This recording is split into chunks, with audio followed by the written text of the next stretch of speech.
Hope senior citizen സെൻ്ററിൻ്റെ wellness പ്രോഗ്രാമിലേക്ക് ഏവർക്കും സ്വാഗതം. ഇന്ന് നമ്മോടൊപ്പമുള്ളത് പ്രൊഫസർ ജിബു ജോർജ് വർഗീസ്. അദ്ദേഹം Sri Ramachandra faculty of sports and exercise സയൻസിൻ്റെ പ്രിൻസിപ്പളായിട്ട് സേവനം അനുഷ്ഠിച്ചുകൊണ്ടിരിക്കുന്നു. Welcome sir. Thank you sir. കഴിഞ്ഞ എപ്പിസോഡുകളിൽ നമ്മൾ സംസാരിച്ചത് ന്യൂറോ കൊഗ്നിറ്റീവിനെ കുറിച്ചും അതിൻ്റെ ഫങ്ഷൻസ്, അത് ഓൾഡ് ഏജിൽ വരുന്ന ബുദ്ധിമുട്ടുകൾ, കാര്യങ്ങളെക്കുറിച്ചായിരുന്നു. അതുപോലെ ഇനി എന്തൊക്കെ സിസ്റ്റങ്ങളാണ്? അതെ, നമ്മൾ മസ്കുലോസ്കെൽറ്റൽ ഡൊമൈനിനെ കുറിച്ച് സംസാരിച്ചു, പിന്നെ ന്യൂറോ കോഗ്നേറ്റീവ് ഡൊമൈനിനെ കുറിച്ച് സംസാരിച്ചു. എങ്കിൽ ന്യൂറോ കോഗ്നേറ്റീവ് ഡൊമൈനിനെ കുറിച്ച് ഒന്നുകൂടെ എനിക്ക് ഒരു കാര്യം കൂടെ പറയാനുള്ളത്, പ്രത്യേകിച്ച് നമ്മൾ ഈ ഹോപ്പ് സീനിയർ സിറ്റിസൺ സെൻറ്ററിൽ ഇവിടെ പ്രത്യേകമായിട്ട് തയ്യാറാക്കിയ ഒരു ഫെസിലിറ്റിയാണ് സീനിയർ സിറ്റിസൺസിന് വേണ്ടി. അപ്പോൾ നമ്മൾ അതിനെക്കുറിച്ച് ഡിസ്കസ് ചെയ്തപ്പോൾ കഴിഞ്ഞ എപ്പിസോഡിൽ ഞാൻ പറഞ്ഞിരുന്നല്ലോ, ഇന്നപോലെ ഈ ഒരു ബാലൻസ് ട്രെയിനിങ്, അതിൻ്റെ റിയാക്ഷൻ, ഒരു ഒരു വീഴാൻ പോകുമ്പോഴുള്ള റിയാക്ഷൻ ടൈമിങ്, അതിൻ്റെ റിഫ്ലെക്സ്, അതിനെക്കുറിച്ചൊക്കെ സംസാരിച്ചായിരുന്നല്ലോ. അപ്പോൾ ഒരു ഫോള് തടയാനായിട്ട് എങ്ങനെ നമുക്ക് റിയാക്ട് ചെയ്യാൻ പറ്റും, അതിന് എന്തൊക്കെ കോമ്പണൻസ് ആണ് അതിൽ വരുന്നത്, നമ്മുടെ മസ്കുലർ കോമ്പണൻസ്, ആ മസിലിൽ നിന്ന് നമുക്ക് വരുന്ന ബ്രെയിനിലോട്ട് പോകുന്ന റെസ്പോൺസ്, അതിന് തിരിച്ചു വരുന്നതായ റിയാക്ഷൻസ്, അതൊക്കെയാണ് ബേസിക്കലി അതിൽ ഇൻവോൾവ് ആയിട്ടുള്ളത്. പക്ഷെ നമ്മുടെ ഡേ ടു ഡേ ആക്ടിവിറ്റീസിൽ നമ്മൾ കൂടുതലും ഈ സ്റ്റേബിൾ സർഫേസ്, അത് അല്ലെങ്കിൽ കോൺക്രീറ്റ് സർഫേസ് അല്ലെങ്കിൽ ടൈൽഡ് സർഫേസിൽ നടക്കുന്നവരാണ്. അനേക വീടുകളിൽ നമുക്ക് കാണാം, വീടിൻ്റെ മുമ്പിൽ മുറ്റമുണ്ടല്ലോ, മുറ്റത്തെല്ലാം ഈ കല്ലുകളല്ലേ ഇട്ടേക്കുന്നത്, പെബിൾസ്.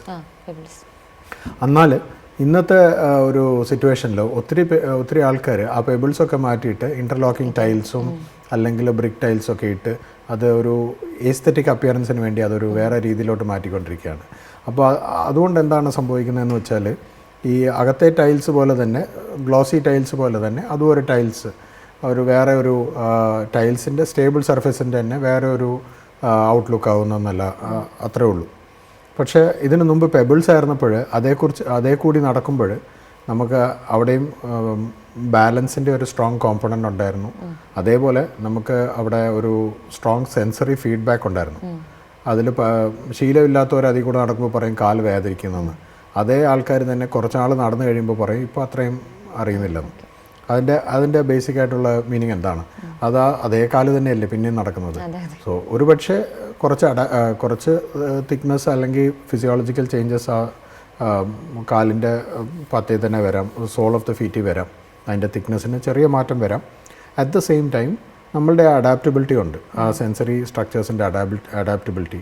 അതുപോലെ തന്നെ നമ്മൾ ഈ അക്യുപ്രഷർ സയൻസിലൊക്കെ നോക്കിക്കഴിഞ്ഞാൽ ഈ കാലിൻ്റെ സോൾ ഓഫ് ദ ഫീറ്റിൽ നമുക്ക് പല അക്യുപ്രഷർ പോയിൻറ്റ്സ് ഉണ്ട്. അങ്ങനെ ആ ഒരു ഡയമെൻഷനിൽ നോക്കിയാലും വളരെ ഗുണമുള്ള കാര്യങ്ങളായിരുന്നു നമ്മൾ ഈ പെബിൾസിൻ്റെ പുറത്തുകൂടെ അല്ലെങ്കിൽ ചെറിയ കല്ലുകളുടെ പുറത്തുകൂടെ, പോളിഷ് ചെയ്ത കല്ലുകളുടെ പുറത്തുകൂടി നടക്കുമ്പോൾ. അതൊക്കെ മാറ്റിയിട്ടാണ് ഇന്ന് ആൾക്കാർ എസ്തെറ്റിക് അപ്പിയറൻസിന് വേണ്ടി അതെല്ലാം ഇൻ്റർലോക്കിംഗ് ടൈൽസ് ആക്കി മാറ്റുന്നത്. എന്നാൽ ഈ ഹോപ്പ് സീനിയർ സിറ്റിസൺ സെൻറ്ററിൽ നമ്മൾ അതിനുവേണ്ടി തന്നെ അതിൻ്റേതായ ട്രെയിനിങ്ങിന് വേണ്ടി ഇതിൻ്റെ സ്ഥാപകൻ അതിനുവേണ്ടി പ്രത്യേകം ഒരു സർഫേസ്, ഒരു പാത്വേ തന്നെ അതിനുവേണ്ടി ഉണ്ടാക്കിയിട്ടുണ്ട്.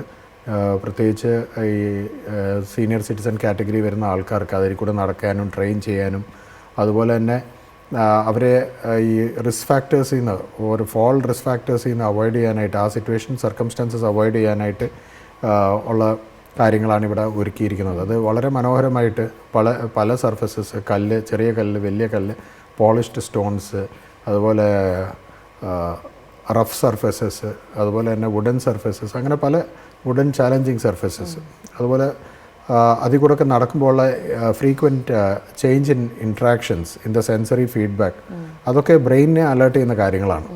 സോ വളരെ മനോഹരമായ രീതിയിലാണ് അതിവിടെ തയ്യാറിച്ചിരിക്കുന്നത്. അത് പൊതുവേ അതിന്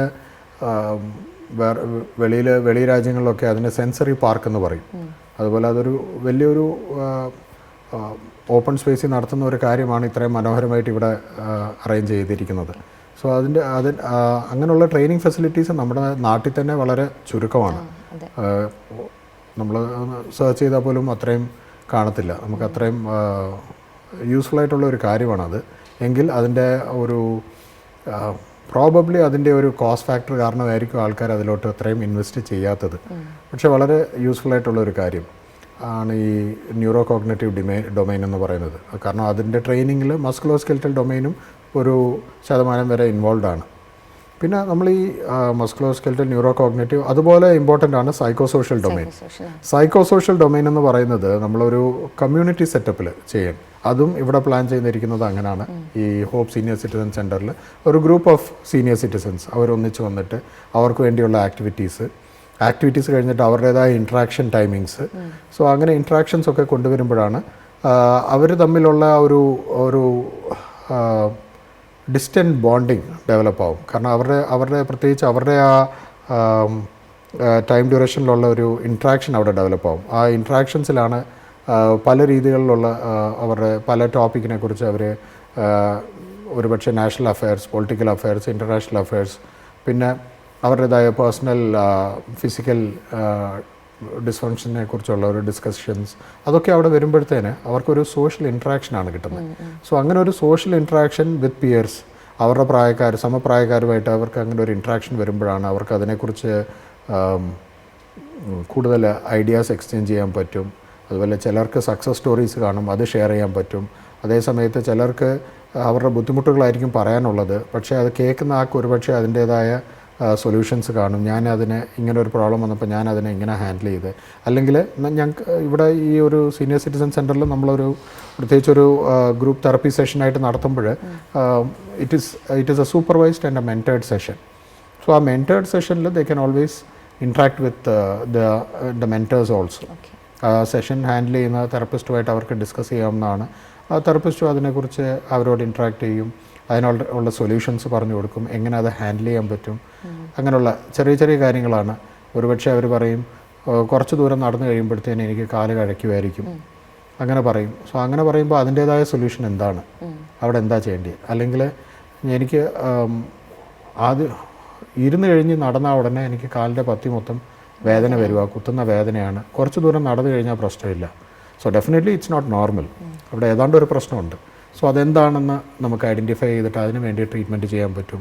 അല്ലെങ്കിൽ ഒരുപക്ഷെ അവർ എക്സസൈസ് ചെയ്യുമ്പോൾ അവർക്ക് വേദനയുണ്ട്, കുറച്ച് ഒരു ഹാഫ് ആൻ അവർ വരെ ചെയ്യാം, അത് കഴിഞ്ഞാൽ എപ്പോഴും വേദനയാണ്. അല്ലെങ്കിൽ 15 മിനിറ്റ് എക്സസൈസ് ചെയ്താൽ തന്നെ വേദനയാണ്, എന്തുകൊണ്ടായിരിക്കും, അതിനുള്ള ഡിസ്കഷൻസ്, അങ്ങനെയുള്ള അതിൻ്റെ കാരണങ്ങൾ എന്താണെന്ന് കണ്ടുപിടിച്ചിട്ട് അതിനുവേണ്ടി സൊല്യൂഷൻസ് പറഞ്ഞു കൊടുക്കാം. ചിലപ്പോൾ ഒരുപക്ഷെ അവർക്ക് ആർക്കിടെക്ചറൽ മോഡിഫിക്കേഷൻസ് ആയിരിക്കും ആവശ്യം. അവരുമായിട്ട് ആ മെൻറ്ററുമായിട്ടുള്ള ഒരു ഡിസ്കഷനിൽ വീടിൻ്റെ പരിസ്ഥിതി, വീടിൻ്റെ സിറ്റുവേഷൻ, വീട്ടിലെ AC-യുടെ പൊസിഷൻ, എയർ കണ്ടീഷൻ്റെ പൊസിഷൻ, അല്ലെങ്കിൽ വീട്ടിലെ ഫാനിൻ്റെ പൊസിഷൻ, അല്ലെങ്കിൽ വീട്ടിലെ ടൈൽസ് ആണോ മൊസൈക്ക് ആണോ, അല്ലെങ്കിൽ പോളിഷ്ഡ് സർഫസ് സിമെൻറ്റ് സർഫസ് ആണോ, അതിനനുസരിച്ചുള്ള ഇമ്പാക്റ്റ് ആണോ അവരുടെ ശരീരത്തുള്ളത്, അതെല്ലാം നമുക്ക് അവിടെ ഡിസ്കസ് ചെയ്യാൻ പറ്റും. ഇതൊക്കെ ഒരു സോഷ്യൽ ഗ്യാതറിങ്ങിൽ കൂടുതലും ഡിസ്കസ് ചെയ്യാൻ പറ്റുന്നതാണ്. ഒരു സമപ്രായക്കാരുമായിട്ടുള്ള ഒരു ഇൻട്രാക്ഷനിലും അതിൻ്റേതായ സൊല്യൂഷൻസ് കാണാം. പിന്നെ അവർക്ക് അതിൻ്റേതായ ഒരു മോട്ടിവേഷൻ ലെവൽ കാണും. സോ തനിച്ച് എക്സസൈസ് ചെയ്യുന്നതും ഒരു ഗ്രൂപ്പിൽ എക്സസൈസ് ചെയ്യുന്നതും തമ്മിൽ വളരെ വ്യത്യാസമുണ്ട്. അവർക്ക് തന്നെ അതൊരു മോട്ടിവേഷൻ ഫാക്ടർ ആയിരിക്കും. പിന്നെ അവർ തന്നെ അതൊരു പ്രത്യേകിച്ചും എൽഡർലി ഗ്രൂപ്പ് ആയതുകൊണ്ട് അവർക്കവിടെ ഒരു കോമ്പറ്റേറ്റീവ് സ്പിരിറ്റ് വരും. പക്ഷേ it's not a unhealthy competitive spirit, it's more of ഒരു വളരെ ഹെൽത്തി ആയിട്ടുള്ള, വളരെ സ്നേഹപൂർവ്വമായിട്ടുള്ള ഒരു കോമ്പറ്റേറ്റീവ് സ്പിരിറ്റ് ആയിരിക്കും. And because of their age they will tend to take it in a very enjoyable way and in more of in a fun way. So അങ്ങനെയുള്ള ഒരു അന്തരീക്ഷമാണ് ഇവിടെയും ക്രിയേറ്റ് ചെയ്തിരിക്കുന്നത്. അതിൻ്റെ സിഗ്നിഫിക്കൻസ് വളരെ വലുതാണ്. ആൻഡ് ആ ഒരു സോഷ്യൽ ഡൊമൈൻ നോക്കിക്കഴിഞ്ഞാൽ തന്നെ ഒരു റിട്ടയർമെൻറ്റ് ഫേസ്, അവരുടെ മൈൻഡിലൊരു റിട്ടയർമെൻറ്റ് ഫേസ് എന്ന് വരുമ്പോൾ they tend to feel that അവർ ഫിസിക്കലി അവർ കുറഞ്ഞുകൊണ്ടിരിക്കുകയാണ്, ഫിസിക്കൽ ആക്ടിവിറ്റി വൈസ് അവർ കുറഞ്ഞുകൊണ്ടിരിക്കുകയാണ്, എബിലിറ്റി വൈസ് അവർ കുറഞ്ഞുകൊണ്ടിരിക്കുകയാണ്.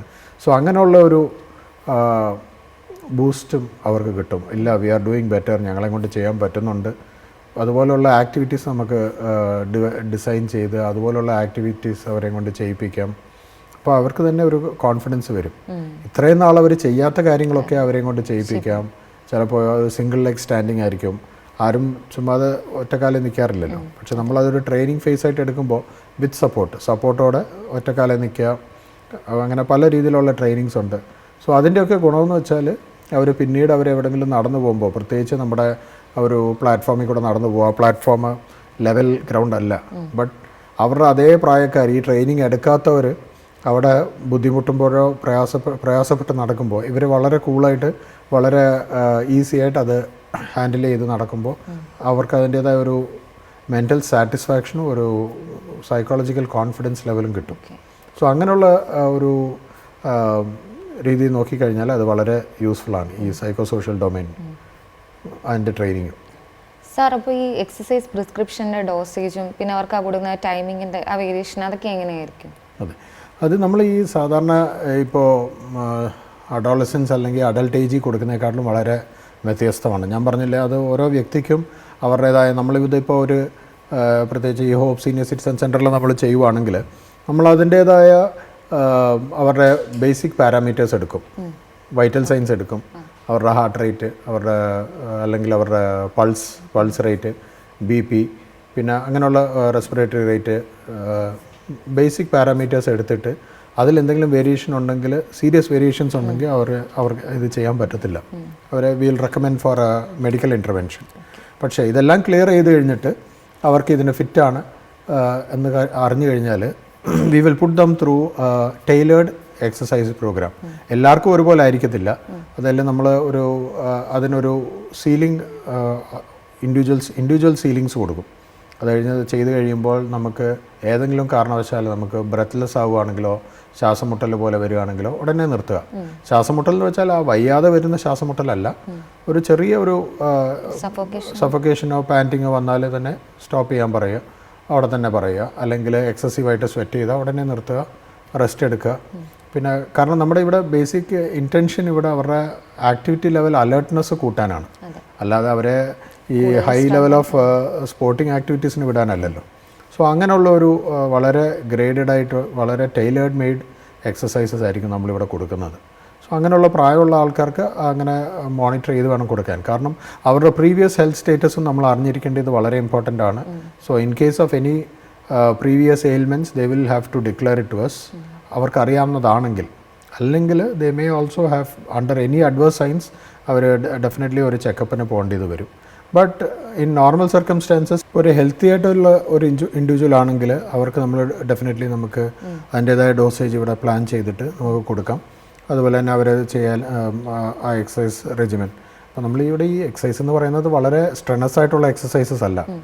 ഈ ഒவ்வொരു എക്സസൈസും വളരെ സിമ്പിളായിട്ട് easy to do, but it will be a new task. അവർ ഇത്രയും നാൾ എക്സ്പീരിയൻസ് ചെയ്തതിനെക്കാട്ടും it will be a new experience. അവർക്ക് എക്സ്പീരിയൻസ് ഡിഫറെൻ്റ് ആയിരിക്കും, അതിൻ്റെ ബെനിഫിറ്റും ടോട്ടലി ഡിഫറെൻ്റ് ആയിരിക്കും.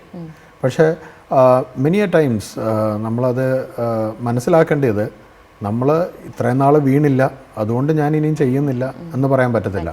കാരണം നമ്മൾ മനസ്സിലാക്കേണ്ട ഒരു കാര്യം, നമ്മുടെ ശരീരത്തിൻ്റേതായ നമ്മുടെ ബോഡിയുടേതായ ഒരു ലിമിറ്റേഷൻസ് ഉണ്ട് പ്രായമാകും തോറും. സോ അതുപോലെ അതിനനുസരിച്ച് നമ്മൾ ഇച്ചിരൂടെ വയസ്സായിട്ട് തിങ്ക് ചെയ്യുകയാണെങ്കിൽ, ബുദ്ധിപരമായിട്ട് തിങ്ക് ചെയ്യുകയാണെങ്കിൽ ഇനിയും വീഴാനും പാടില്ല. ഇത്രയും നാൾ വീണില്ല, ഇനിയും വീഴാൻ പാടില്ല. പ്രിവെൻഷൻ പോലെ നമ്മളിത് ഏറ്റെടുത്ത് നടത്തുന്നത് വളരെ ബുദ്ധിപൂർവമായിരിക്കും. ഫിസിക്കൽ ആക്ടിവിറ്റിയിൽ എന്തൊക്കെ recommendations? Physical activity you mean recommendation for the exercises. Okay, അതിനൊരു ബേസ് ലെവലുണ്ട്. ഇപ്പോൾ അതിൻ്റേതായ ബേസിക് അതോറിറ്റി എന്ന് പറയുന്നത് വേൾഡ് ഹെൽത്ത് ഓർഗനൈസേഷനാണ്. സോ അവർ തന്നെ ഈ ഫിസിക്കൽ ആക്ടിവിറ്റിക്ക് ഒരു ഇൻഡിവിജ്വലിനാണെങ്കിൽ ഫിസിക്കൽ ആക്ടിവിറ്റി എത്രമാത്രം ചെയ്യാം അല്ലെങ്കിൽ ചെയ്താൽ നല്ലതായിരിക്കും എന്നുള്ളത് അവർ പറഞ്ഞിട്ടുണ്ട്. സോ ആദ്യം നമ്മൾ മനസ്സിലാക്കേണ്ടത്, പ്രത്യേകിച്ച് ഇത് നമ്മളൊരു മീഡിയയിൽ പറയുന്നതായതുകൊണ്ട് നമ്മൾ പറയുന്നത് റെക്കമെൻഡേഷനാണ്. റെക്കമെൻഡേഷൻ എന്ന് പറഞ്ഞു കഴിഞ്ഞാൽ നമുക്ക് ചെയ്യാൻ പറ്റുന്നത്. പക്ഷേ എപ്പോഴും അവിടെ ഒരു ഡിസ്ക്ലെയിമർ ഉള്ളത്, നമ്മുടെ ഇൻഡിവിജ്വൽ സ്റ്റേറ്റസ് നമ്മൾ മനസ്സിലാക്കിയിരിക്കണം, നമ്മുടെ ഇൻഡിവിജ്വലായിട്ടുള്ള ഫിസിക്കൽ ഹെൽത്ത് സ്റ്റേറ്റസ്. സോ ഏതെങ്കിലും കാരണം കൊണ്ട് നമുക്കൊരു ചിലർ പറയും എനിക്ക് നെഞ്ചത്തൊരു വിലക്കം പോലെ വന്നു, അല്ലെങ്കിൽ എനിക്ക് സ്പീഡായിട്ട് നടന്നു കഴിഞ്ഞാൽ ഒരു ശ്വാസം മുട്ടൽ വരും, അല്ലെങ്കിൽ ചെസ്റ്റിലൊരു പിടുത്തം പോലെ വരുന്നു. സോ അങ്ങനെയുള്ള എക്സ്പീരിയൻസസ് ഉണ്ടെങ്കിൽ ഉടനെ ഡോക്ടറിനെ തീർച്ചയായിട്ടും പോയി കണ്ടിരിക്കണം. അത് ഈ എക്സസൈസ് ചെയ്യുമ്പോൾ മാത്രമല്ല, നമ്മൾ നമ്മുടെ പരിസരത്തൊക്കെ നമ്മളൊന്ന് വേഗം നടന്നു നോക്കണം. നടക്കുമ്പോൾ നമുക്കതുപോലെ ഫീലിങ്സ് ഉണ്ടെങ്കിൽ നമ്മൾ ഉടനെ അത് ഓൾവേസ് പോയി ചെക്കപ്പ് ചെയ്യാവുന്നതാണ്. സോ അതൊരു പ്രോബ്ലം ആയിരിക്കും എന്നല്ല പറയുന്നത്, ഒരുപക്ഷെ നമുക്ക് ആ ഡൗട്ട് ക്വസ്റ്റ്യൻ്റെ അവിടെ നിന്ന് മാറ്റാമല്ലോ. എന്നിട്ട് നമുക്ക് ചെയ്യാനുള്ള എക്സസൈസ് ധൈര്യമായിട്ട് ചെയ്യാം. നമ്മുടെ ഹെൽത്തിൻ്റെ അനുസരിച്ചാണ് നമ്മളത് ചെയ്യേണ്ടത്. അതെ, തീർച്ചയായിട്ടും. അതുപോലെ WHO റെക്കമെൻഡ് ചെയ്തിരിക്കുന്നത് ഒരു വ്യക്തി ഒരു ദിവസം അറ്റ്ലീസ്റ്റ് ഒരു 150 മിനിറ്റ്സ് 150 മിനിറ്റ് ഒരു moderate intensity exercise, aerobic exercise ചെയ്തിരിക്കണം. എയറോബിക് എക്സസൈസ് എന്ന് വെച്ചാൽ മോസ്റ്റ്ലി അത് കണ്ടിന്യൂസ് ആയിരിക്കും, ഇടയ്ക്ക് ചെറിയ ഗ്യാപ്പ് എടുക്കാം, പക്ഷേ അത് കണ്ടിന്യൂസ് ആക്ടിവിറ്റി ആയിരിക്കണം. ഈ എൽഡർലി, അതായത് ഈ റെക്കമെൻഡേഷൻ എന്ന് പറയുന്നത് 65 ഇയേഴ്സ് ആൻഡ് എബവ് ഉള്ള ആൾക്കാർക്കാണ്. കാരണം അവരുടെ ആക്ടിവിറ്റി ലെവൽ പഴയതിലും കുറഞ്ഞിരിക്കുമല്ലോ. അവർ ആക്റ്റീവ് ആയിരുന്നു അല്ലെങ്കിൽ വർക്കിന് പൊയ്ക്കൊണ്ടിരുന്ന സമയത്തെക്കാട്ടിലും കുറവാണെങ്കിൽ. സോ അങ്ങനെയുള്ള ഒരു വ്യക്തിക്കാണ് അറ്റ്ലീസ്റ്റ് 150 മിനിറ്റ്സ് ഓഫ് 150 മിനിറ്റ്സ് എന്ന് പറയുമ്പോൾ ഏകദേശം ഒരു 2.5 മണിക്കൂർ day to day activity, aerobic activity. അത് 2 ഘട്ടമായിട്ട് പോലും ചെയ്യാം, ഒരേ സ്ട്രെച്ച് ചെയ്യണമെന്ന് നിർബന്ധമില്ല. 2 സെഷനായിട്ടും ചെയ്യാവുന്നതാണ്. അല്ലെങ്കിൽ അത് കണ്ടിന്യൂസ് ആയിട്ട് വിഗറസ് ആയിട്ട് ചെയ്യുവാണെങ്കിൽ up to 75 minutes. Again I repeat, vitals എല്ലാം സ്റ്റേബിൾ ആയിരിക്കണം. ഏതെങ്കിലും ഒരു സൈൻസ് ഓഫ് ഡൗട്ട് വന്നാൽ we should discontinue, meet a doctor, clear out.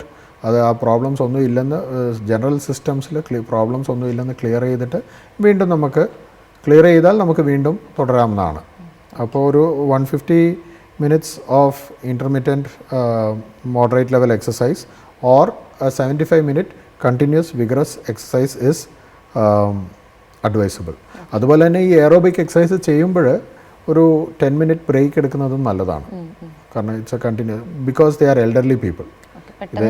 അതെ, ഇതേ അഡോളസെൻ്റ് ആണ്, കോളേജ് സ്റ്റുഡൻസ് ആണ്, അല്ലെങ്കിൽ ഏർലി അഡൽട്ട്ഹുഡ് ആണെങ്കിൽ ഇച്ചിരൂടെ ഫ്രീഡം കിട്ടും, ഇച്ചിരൂടെ സ്ട്രെസ് ആയിട്ടുള്ള എക്സസൈസ് ചെയ്യാനുള്ള ഫ്രീഡം കിട്ടും.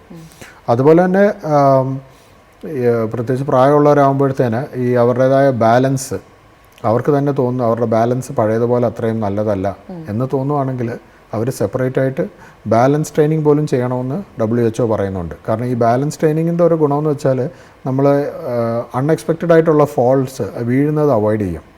കാരണം ഈ വീഴ്ച പല രീതിയിലാണ് നമ്മളെ ബാധിക്കാവുന്നത്. ചിലർക്ക് ഒരു വീഴ്ചയുടെ എപ്പിസോഡിൽ ചിലപ്പോൾ ഒന്നും സംഭവിക്കത്തില്ലായിരിക്കും, പക്ഷേ അത് മതി അവരെ സൈക്കോളജിക്കലായിട്ട് അഫക്റ്റ് ചെയ്യാനായിട്ട്. കഴിഞ്ഞ പ്രാവശ്യം ആ സ്ലോപ്പ് ഇറങ്ങിയപ്പോൾ ഞാൻ വീണതാണ്, സോ അതുകൊണ്ട് ഞാൻ ആ സ്ലോപ്പ് അവോയ്ഡ് ചെയ്യുകയാണ്, അല്ലെങ്കിൽ എനിക്ക് 2 പേരെ പിടിച്ചുകൊണ്ടേ ഇറങ്ങാൻ പറ്റത്തുള്ളൂ. അങ്ങനെ ഒരു പേടി, ഒരു ഫാക്ടർ ഓഫ് ഫിയർ മനസ്സിൽ വരും, ഒരു ഫിയർ ഓഫ് ഫോൾ കോഷ്യൻ്റെ അകത്ത് വരും.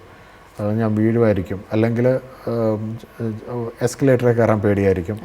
എനിക്ക് അയ്യോ ഞാൻ കഴിഞ്ഞ പ്രാവശ്യം ഒന്ന് സ്ലിപ്പായതാ അല്ലെങ്കിൽ വീഴാൻ പോയതാ, അതുകൊണ്ട് ഞാൻ കയറുന്നില്ല, ഞാൻ സ്റ്റെപ്സേ കൂടെ കയറി വന്നോളാം, മുട്ടിന് അല്ലെങ്കിൽ എവിടെയെങ്കിലും വേദന ഉണ്ടെങ്കിൽ പോലും ഞാൻ കുഴപ്പമില്ല, ഞാൻ കയറി വന്നോളാം, എനിക്കിതാ മറ്റേതേ കയറാൻ പേടിയാണെന്നും പറഞ്ഞ് അവർ അവോയ്ഡ് ചെയ്യും. സോ അങ്ങനെയുള്ള പ്രോബ്ലംസൊക്കെ നമുക്ക് അവോയ്ഡ് ചെയ്യാനായിട്ടാണ് സ്പെസിഫിക് ആയിട്ട് ബാലൻസ് ട്രെയിനിങ് കൊടുക്കാവുന്നത്. അതുപോലെ ഈ ബാലൻസ് ട്രെയിനിങ് നമ്മൾ കൊടുക്കുന്നത് എല്ലാ ദിവസവും ചെയ്യണമെന്ന് നിർബന്ധമില്ല, ആഴ്ചയിൽ ഒരു 3 ദിവസം ബാലൻസ് ട്രെയിനിങ്. സോ നമ്മളത് ഫേസ് ചെയ്യുകയാണ്, ഫേസ് ഔട്ട് ചെയ്തിട്ട് ചെയ്യിപ്പിക്കുകയാണെങ്കിൽ അവർക്കും അത് ബോറിംഗ് ആയിട്ട് തോന്നത്തില്ല, അല്ലെങ്കിൽ അത് ടയർഡ് ആവത്തില്ല. കാരണം മറ്റേ റെഗുലർ ഗ്രൂപ്പ് എക്സസൈസ് എന്തായാലും അവർ ചെയ്യുമല്ലോ. ഇപ്പോൾ ഗ്രൂപ്പ് എക്സസൈസ് ചെയ്തിട്ട് ആഴ്ചയിൽ 3 ദിവസം ബാലൻസ് ട്രെയിനിങ്, അപ്പോൾ ബാക്കി 2 ദിവസമോ 3 ദിവസം എന്താ ചെയ്യുന്നത്, ബാക്കി 2 ദിവസം അല്ലെങ്കിൽ 3 ദിവസം അവർക്ക് സ്ട്രെങ്ത് ട്രെയിനിങ് കൊടുക്കാം. കാരണം നമ്മൾ ആദ്യത്തെ എപ്പിസോഡിൽ 2ാമത്തെ എപ്പിസോഡിൽ നമ്മൾ ഈ സാർക്കോപീനിയെ കുറിച്ച് ഡിസ്കസ് ചെയ്തായിരുന്നു. സാർക്കോപീനിയ എന്ന് വെച്ചാൽ ഈ മസിലിൻ്റെ മാസ് കുറയുക, മസിലിൻ്റെ സ്ട്രെങ്ത് കുറയുക. സോ അതിനൊക്കെ വളരെ ഹെൽപ്പ് ചെയ്യുന്നതാണ്, പ്രത്യേകിച്ച് പ്രായമായവർക്ക്. നമ്മൾ ഈ മസിൽ സ്ട്രെങ്തനിങ് കൊടുത്തു കഴിഞ്ഞാൽ ആ മസിലിൻ്റെ സ്ട്രെങ്ത് ഡെവലപ്പ് ആകും, അല്ലെങ്കിൽ മെയിൻറ്റെയിൻ ആകും. ചിലപ്പോൾ ഇപ്പോൾ പ്രായം കുറഞ്ഞവരെ പോലെ ആയിരിക്കത്തില്ല. കാരണം ഈ എക്സസൈസിൻ്റെ ഡോസേജ് നമ്മൾ മുമ്പ് സംസാരിച്ചപ്പോൾ അതിനോടൊന്ന് ആഡ് ചെയ്യാനുള്ളത്, ഈ എക്സസൈസ് ഡോസേജിലുള്ള വളരെ ഇമ്പോർട്ടൻ്റ് ആയിട്ടുള്ള നമ്മൾ മനസ്സിലാക്കിയിരിക്കേണ്ട ഒരു കാര്യം, നമ്മൾ ചെറുപ്രായത്തിൽ നമ്മൾ എക്സസൈസ് ചെയ്യുമ്പോൾ പെട്ടെന്നായിരിക്കും നമുക്ക് ബൾക്ക് വയ്ക്കുന്നത്, അല്ലെങ്കിൽ സൈസ് വയ്ക്കുന്നത്, അല്ലെങ്കിൽ സ്ട്രെങ്ത് കൂടുന്നത്. ഒരു പ്രായമായ വ്യക്തി അതേ എക്സസൈസ് ചെയ്ത് കഴിഞ്ഞാൽ അതുപോലെ ചേഞ്ചസ് ഉടനെ കാണണമെന്ന് നിർബന്ധമില്ല. അതിന് അതിൻ്റേതായ ഫിസിയോളജിക്കൽ അഡാപ്റ്റേഷന് വേണ്ടിയുള്ള സമയമെടുക്കും, പ്രത്യേകിച്ച് പ്രായമായതുകൊണ്ട്.